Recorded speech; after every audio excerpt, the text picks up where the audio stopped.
Clinical study startup is the phase where a trial moves from planning into execution. It covers the work needed to get a study ready for first patient enrolment, including feasibility, budgets, contracts, ethics, and regulatory submissions, and site readiness. Study startup is broader than site startup.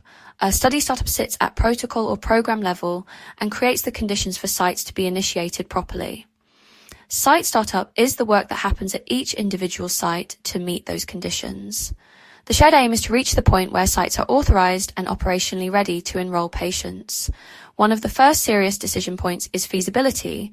This is where teams test whether the protocol can realistically run at the proposed sites within the expected timelines and with the resources available. That means looking at patient availability, competing studies, site experience, staffing, and the operational demands created by the protocol. Those demands can be very practical. A visit schedule may look manageable in the protocol, but extra lab collections, tight visit windows, adverse event review, or complex dosing checks can change the burden on the site. A site may be clinically strong, but still struggle if the study requires a high level of coordination in a short period. If feasibility is treated as a formality, basic problems may only appear later when changing course is more difficult and more costly. Regulatory and ethics review are central to startup, but they are rarely the only pressure points. Budget development and contract negotiation are also common sources of delay. A study may be scientifically ready while site activation is still held up because the financial or legal framework has not been completed. A site may have given positive feasibility feedback and be keen to participate, but the budget is still under review, the confidentiality agreement has taken longer than expected, or the clinical trial agreement is waiting with legal teams. A lot of time can be lost between tasks rather than within the tasks themselves.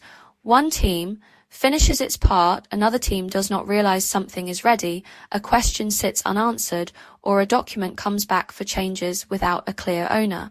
Across several sites, small pauses can quickly become a major part of the startup timeline.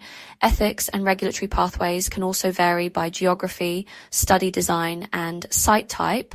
Some submissions may sit at sponsor level, some at site level, and some may involve both.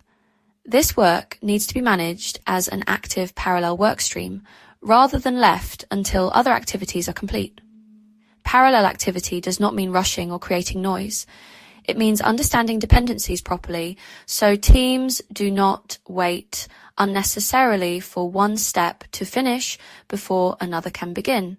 Contracts, budgets, submissions, vendor activity, and site documents all need clear ownership and visible next actions.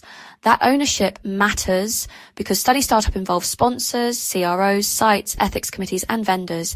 Delays often come from gaps or duplication between groups rather than one obvious failure. Project managers usually hold the coordination role, tracking timelines, dependencies, and risks.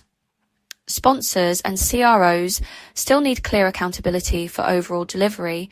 Measurement is what helps teams separate unavoidable elapsed time from avoidable waiting time.